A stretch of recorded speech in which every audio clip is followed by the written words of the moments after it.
नमस्कार, आप देख रहे हैं B24 टीवी न्यूज। आपके साथ मैं हूं हीरा मेहता। मुंबई के पनवेल में कैमूर जिले के एक ड्राइवर की निर्मम हत्या के बाद परिवार में कोहराम मचा हुआ है। मृतक की पत्नी का रो रो कर बुरा हाल है। परिजनों ने हत्या के मामले में कंपनी प्रबंधन, आरोपी कर्मचारी और गार्ड की भूमिका पर गंभीर सवाल उठाते हुए निष्पक्ष जांच और न्याय की मांग की है। परिजनों से मिली जानकारी के अनुसार कैमूर जिले के चांद थाना क्षेत्र के अंतर्गत सरेला गांव निवासी चंदन पांडे पिछले कई वर्षों से पनवेल स्थित एक निशा ट्रांसपोर्ट कंपनी में ड्राइवर के रूप में कार्यरत थे। बताया जा रहा है कि 13 जुलाई को कंपनी के ही कर्मचारी रमेश यादव के साथ चंदन पांडे की कहासुनी और नोकझोंक हुई थी। इसके बाद 14 जुलाई की अहले सुबह चंदन पांडे की कथित तौर पर लोहे की रॉड से पीट कर हत्या कर दी गई। इस घटना के बाद कंपनी के गार्ड की सूचना और बयान के आधार पर प्राथमिकी दर्ज की गई। हालांकि मृतक के परिजनों ने दर्ज प्राथमिकी और पूरे मामले की जांच पर गंभीर सवाल खड़े कर दिए हैं। मृतक के बेटे रितेश चंदन पांडे का आरोप है कि उनके पिता की हत्या कंपनी के मालिक और आरोपी रमेश यादव की मिलीभगत से की गई है। उन्होंने कंपनी के गार्ड की भूमिका पर भी संदेह जताया, जहां परिजनों का आरोप है कि जब वे हिंदी में आवेदन लेकर थाने पहुंचे तो उनका आवेदन स्वीकार नहीं किया गया और मराठी भाषा में प्राथमिकी दर्ज की गई। परिजनों का कहना है कि उन्हें प्राथमिकी की पूरी जानकारी भी स्पष्ट रूप से समझ में नहीं आ रही है। परिजनों ने आरोप लगाया कि पुलिस और कंपनी प्रबंधन मिलकर आरोपी रमेश यादव को बचाने का प्रयास कर रहे हैं। हालांकि इन आरोपों की स्वतंत्र रूप से पुष्टि नहीं हो सकी है। वहीं मृतक की पत्नी सीता देवी ने रोते हुए कहा कि कंपनी के मालिक के द्वारा उनके पति और रमेश यादव के बीच में जानबूझकर विवाद कराया जा रहा था। उन्होंने आरोप लगाया कि उनके पति का पैसा भी बकाया था और उन्हें जान से मारने की धमकी भी दी जा रही थी। जहां सीता देवी ने कहा कि उनके पति अपनी सुरक्षा को लेकर डरे हुए थे। उनका कहना था कि मेरे साथ कुछ भी हो सकता है। कैमूर से तुराब खान की रिपोर्ट। जो है मुंबई में है, बेरहमी से हत्या कर दी गई। क्या जानते हैं, क्या पूरा मामला? हमारे पिता की हत्या रमेश यादव ने और सेठ की मिली भगत ने हुआ है। सेठ और वॉचमैन दोनों लोग के मिली भगत ने किया है।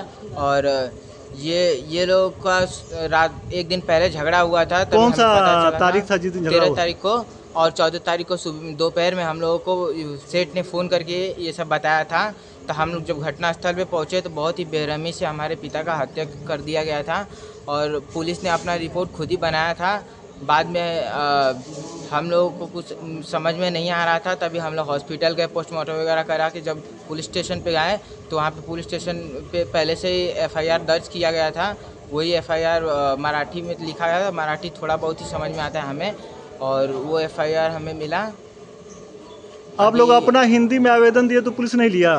नहीं, हम लोगों का हिंदी में आवेदन नहीं लिया। नहीं लिया, पुलिस ने अपने मन से ही आवेदन लिख दिया। हाँ, पुलिस उस आवेदन में क्या लिखा आपको पूरी जानकारी नहीं हो पाई? पूरी जानकारी नहीं है। तो इसमें आपको क्या लगता है कि पुलिस जो है जो कंपनी का जो ट्रांसपोर्ट का जो गाड़ी चलाते हैं उसका मालिक और जो आरोपी है उसको बचाना चाहती है क्या? हाँ, हमें ऐसा ही लग रहा है। आपका पूरा नाम? मेरा नाम रितेश चंदन पांडे है। आप मृतक के क्या लगते हैं? मैं उनका छोटा बेटा हूँ। पति की जो है मुंबई में बेरहमी से हत्या कर दी गई, क्या है पूरा मामला? सर, पनवेल में झगड़ा हुआ था और सेठ ने उसको और रमेश यादव ने मिलकर मारा था। और ये मामला है पैसा के लिए। सर, पैसा के लिए है। पहले से हमारे आदमी बताए थे कि देखो रमेश हमको मतलब ड्राइवर में झगड़ा सेट करवा रहा है और सेठ पैसा नहीं दे रहा था और 4-5 महीने का वो बाकी है, सब बाकी है। अभी बोल रहा है कि पैसा देने वाले हैं, अब कभी देगा पता नहीं, लेकिन मारने के लिए धमकी दे रहा है। एक दिन पहले भी झगड़ा हुई थी क्या? जी सर, एक दिन पहले झगड़ा हुई थी 13 तारीख को। तो मेरे आदमी से 3 बजे बात हुआ था। 13 तारीख को 3 बजे बात हुआ था। बोल रहे थे कि तुम मेरा सेठ है तो मेरे को धमकी दे रहा है मारने के लिए, कभी भी घटना घट सकती है। जब आप अगले दिन जब फोन किए उनको तो उनसे बात नहीं हो पाई? सुबह में नहीं हो पाई सर। सेठ ने खुद फोन किया और बोला कि मेरा चंदन को ऐसा ऐसा हो गया है, मेरे चंदन को मार दिया। रे क्या किया पता नहीं सर। उनकी तो बड़ी बेरहमी से हत्या कर दी गई है। देखा गया है कि राड से चेहरे पे मारा दिया। तो उसमें क्या लगता है आपको, मतलब सेठ का भी मिली भगत है? जी सर, सेठ का भी मिली भगत है और रमेश यादव का भी। दूसरी बात है कि आपके जो हस्बैंड है वहाँ क्या करते थे? ड्राइवर करते हैं, ड्राइवर गाड़ी चलाते हैं सर। अच्छा, वो टैंकर चलाते थे? जी सर, टैंकर चला। किस कंपनी में? निशा ट्रांसपोर्ट। निशा ट्रांसपोर्ट में? हाँ सर, निशा ट्रांसपोर्ट। अच्छा, अब तो थाने में FIR भी दर्ज हो गया है। आप यहाँ के स्थानीय जो विधायक है, मंत्री हैं या शासन प्रशासन से क्या चाहती हैं? न्याय चाहते हैं।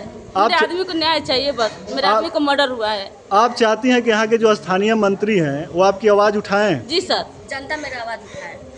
जी सर, जनता